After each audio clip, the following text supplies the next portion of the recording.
किस श्राप के कारण महिला समय से पहले ही विधवा हो जाती है और वह कौन सा काम है जो पतिव्रता महिला को अपने जीवन में कभी नहीं करने चाहिए, जिसकी वजह से महिलाएं समय से पहले ही विधवा हो जाती हैं, जानेंगे एक कथा के माध्यम से। दोस्तों, एक बार माता पार्वती भगवान शिव से पूछती हैं कि हे प्रभु, स्त्री समय से पहले विधवा क्यों हो जाती है? तो भगवान शिव कहते हैं, आज अचानक से तुम मुझसे यह प्रश्न क्यों पूछ रही हो? तो माता पार्वती कहती, प्रभु, जब मैं आपसे मिलने के लिए आ रही थी तो मैंने मृत्युलोक में देखा कि 3 महिलाएं जो आपस में सहेली थी और उनमें से 2 महिलाएं समय से पहले ही विधवा होकर दुखी जीवन व्यतीत कर रही थी, जबकि उनमें से एक महिला सुहागन होकर के अपने पति के साथ सुखी जीवन जी रही थी। यह बात मेरी समझ में नहीं आई कि एक महिला पति के साथ सुखी जीवन व्यतीत कर रही है और वहीं 2 महिला विधवा होकर दुखी जीवन जी रही हैं, और इसे देखकर मेरे मन में 3 प्रश्न उठने लगे। अब मैं आपसे यह चाहती हूँ कि आप मेरे तीनों प्रश्नों के उत्तर देकर मुझे संतुष्ट करने की कृपा करें। इस प्रकार माता पार्वती की बात को सुनकर भगवान शिव कहते हैं, हे पार्वती, तुम मुझे अपने तीनों प्रश्नों को निश्चिंत होकर बताओ, मैं तुम्हें तुम्हारे प्रश्नों के उत्तर देकर तुम्हें पूरी तरह से संतुष्ट करने का प्रयास करूंगा। अब माता पार्वती कहती है, प्रभु, मेरा पहला प्रश्न है, कौन सी महिला समय से पहले विधवा हो जाती है और दुखी जीवन व्यतीत करती है?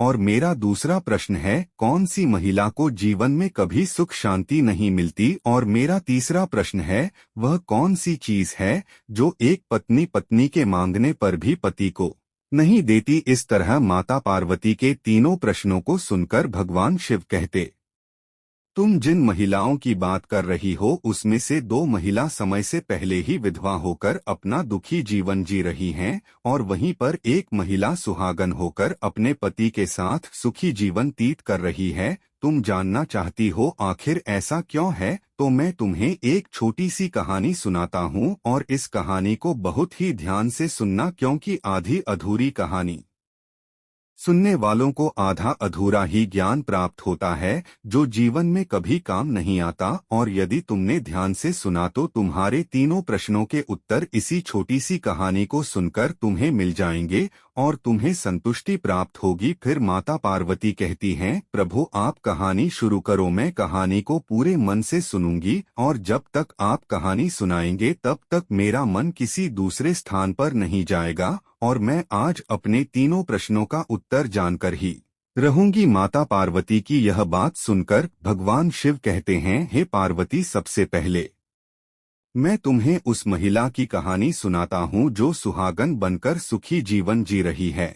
और जिस सुहागन महिला की तुम बात कर रही हो वह महिला और कोई नहीं बल्कि एक राजा के नौकर की पत्नी है। और वह महिला जिस नौकर की पत्नी है उस नौकर को उस पर पूरा विश्वास है कि मेरी पत्नी एक चरित्रवान और पतिव्रता महिला है, जिसकी प्रशंसा वह नौकर अपने साथियों में बार बार करता रहता है। और भगवान शिव माता पार्वती से कहते हैं कि एक दिन की बात है जब उस राजा के नौकर ने अपनी पत्नी की प्रशंसा इतनी ज्यादा की यह बात धीरे धीरे फैलते हुए राजा के दरबार में पहुंच गई। और यह बात सुनकर राजा ने अपने नौकर को बुलाया और उस नौकर से राजा कहने लगे कि तुम हर किसी से कहते हो कि तुम्हारी पत्नी एक चरित्रवान और पतिव्रता महिला है, क्या वास्तव में तुम्हारी पत्नी एक चरित्रवान और पतिव्रता महिला है? और क्या तुमको पूरा विश्वास है कि तुम्हारी पत्नी एक पवित्र स्त्री है और तुम्हारे अलावा पराये मर्द को आंख उठाकर भी नहीं देखती? और इस बात का कोई सबूत है? राजा की इस बात को सुनकर नौकर कहने लगा,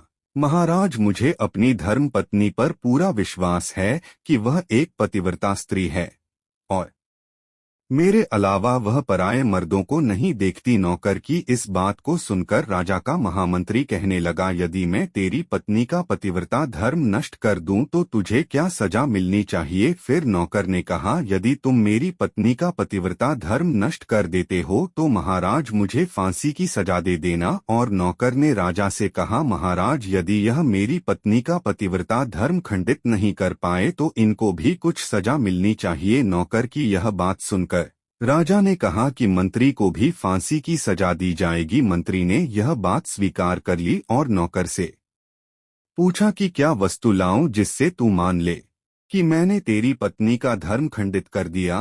तो नौकर ने कहा, मेरे विवाह के समय पर मुझे एक मटका और एक कतार मिली थी, और यह दोनों चीजें मेरी पत्नी ने बहुत ही संभाल कर रखी हैं, क्योंकि यह दोनों चीजें सुहाग की निशानी है। यदि तुम यह दोनों चीजें मेरी पत्नी से लाकर मुझे दिखा दोगे तो मैं मान जाऊंगा कि मेरी पत्नी का पतिव्रता धर्म तुमने नष्ट कर दिया है। तब मंत्री ने नौकर की यह शर्त स्वीकार कर ली, और वह मंत्री शहर में जाता है और एक दूती से जाकर मिलता है, और जो काम कोई नहीं कर पाता वह काम वह दू कर देती थी। और मंत्री ने उस दूती को सारी बात बताई और कहा, तू कैसे भी करके उस नौकर की पत्नी से मेरा संपर्क करवा दे, इसके बदले तुझे जितना धन चाहिए मैं उतना धन देने को तैयार हूँ। इस तरह मंत्री की बात सुनकर दू कहने लगी, मंत्री तुम जिस औरत के बारे में बात कर रहे हो वह औरत पूरी तरह से पतिव्रता है, और वह किसी के बहलाने फुसला से तुमको मटका और कतार नहीं देगी, और वह तेरी ओर थूकेगो है जो तेरी खाल उतार लेंगे। यह बात सुनकर मंत्री कहने लगा, यदि तू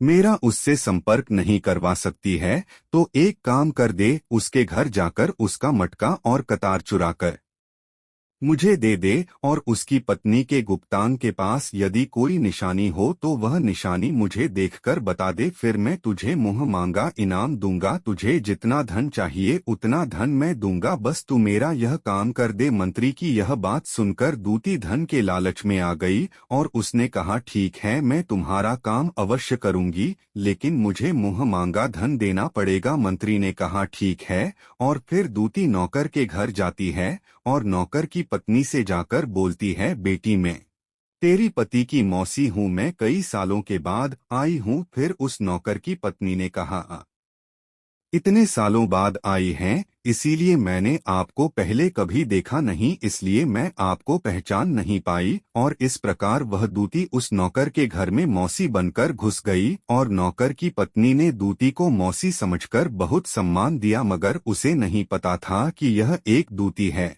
और उसके साथ छल करने आई है।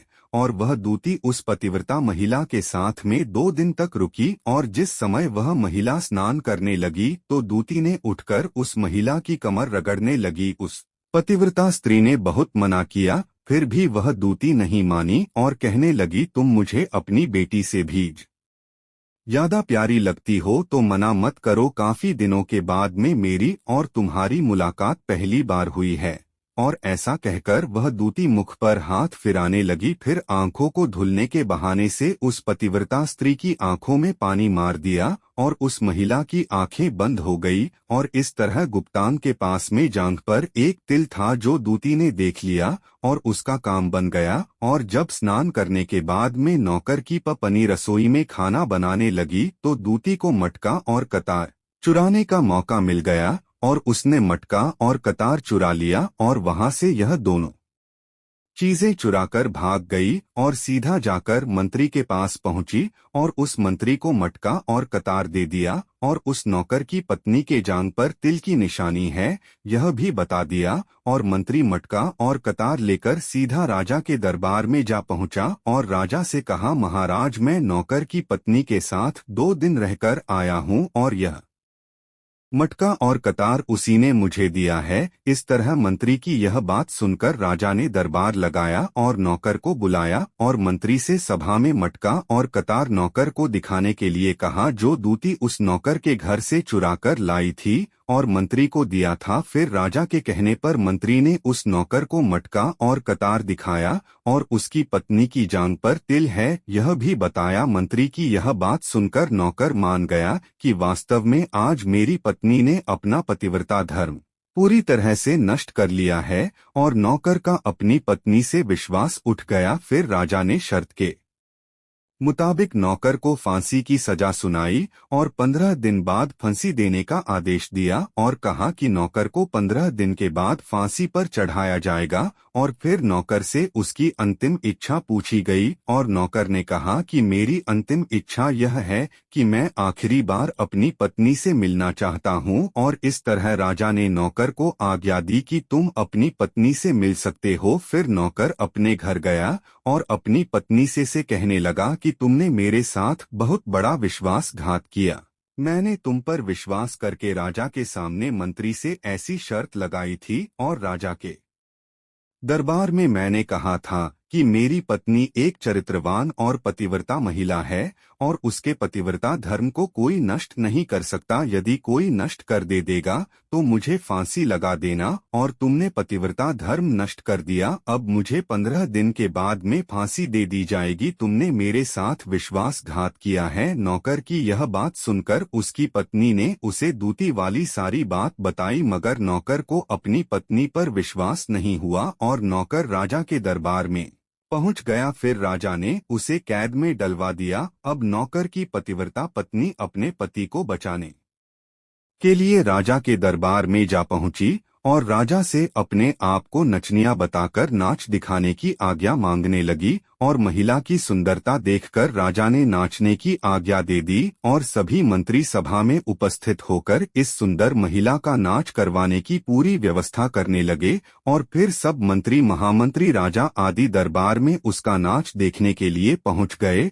और फिर उस नौकर की पतिव्रता पत्नी ने जब नाचना शुरू किया तो उसका नाच देखकर राजा बहुत मोहित हुए। और फिर राजा ने कहा, तुम मुझसे क्या मांगना चाहती हो, मांगो, तुम जो भी मांगो मैं तुम्हें दूंगा। फिर उस नौकर की पत्नी ने कहा, महाराज, आपकी सभा में एक चोर है जिसने मेरी सोने की अंगूठी चुराई है और उसे फांसी की सजा दे दीजिए। यह बात सुनकर राजा ने कहा, ठीक है, बताओ मेरे दरबार में तुम्हारा चोर कौन है, मैं उसको फांसी की सजा जरूर दूंगा। और फिर उस नौकर की पतिव्रता महिला ने कहा, महाराज, और कोई नहीं, आपके मंत्री ने ही मेरी अंगूठी चुराई है, आप इनको फांसी की सजा दें। जैसे ही मंत्री ने सुना कि यह महिला मुझे चोर बता रही है तो तुरंत मंत्री कहने लगा, महाराज, मैं कसम खाकर कहता हूं कि मैंने इसकी अंगूठी नहीं चुराई है और मैंने इसे आज तक कभी देखा ही नहीं, तो मैं इसकी अंगूठी कैसे चोरी कर सकता हूं। मैंने आज तक इसकी शक्ल ही नहीं देखी है, आज पहली बार मैं इसकी शक्ल देख रहा हूं।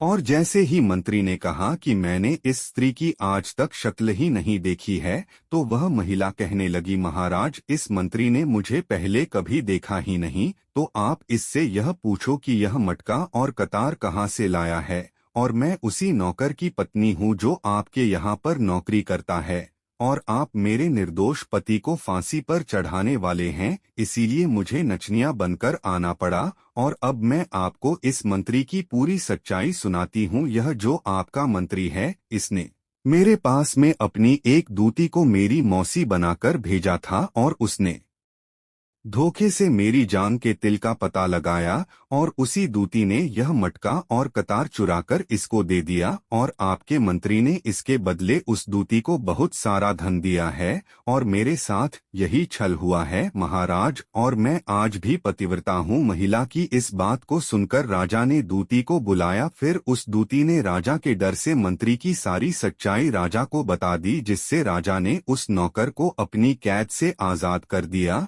और उसकी जगह मंत्री को फांसी पर चढ़ा दिया। और कहानी को आगे बताते हुए भगवान शिव कहते हैं, हे पार्वती, इस प्रकार उस नौकर की पतिव्रता पत्नी ने अंत में राजा से कहा, महाराज, मैं अपने पति से बहुत प्रेम करती हूँ, मैं एक चरित्रवान महिला हूँ और मैं कभी भी अपने मुंह से अपने पति का नाम तक नहीं लेती हूँ। इस प्रकार भगवान शिव कहते हैं, हे पार्वती, मेरी कहानी पूरी हो गई। अब तुम अपने तीनों प्रश्नों के उत्तर सुनो। तुम्हारा पहला प्रश्न था, कौन सी धोखे से मेरी जान के तिल का पता लगाया और उसी दूती ने यह मटका और कतार चुराकर इसको दे दिया, और आपके मंत्री ने इसके बदले उस दूती को बहुत सारा धन दिया है, और मेरे साथ यही छल हुआ है, महाराज, और मैं आज भी पतिव्रता हूँ। महिला की इस बात को सुनकर राजा ने दूती को बुलाया। फिर उस दूती ने राजा के डर से मंत्री की सारी सच्चाई राजा को बता दी, जिससे राजा ने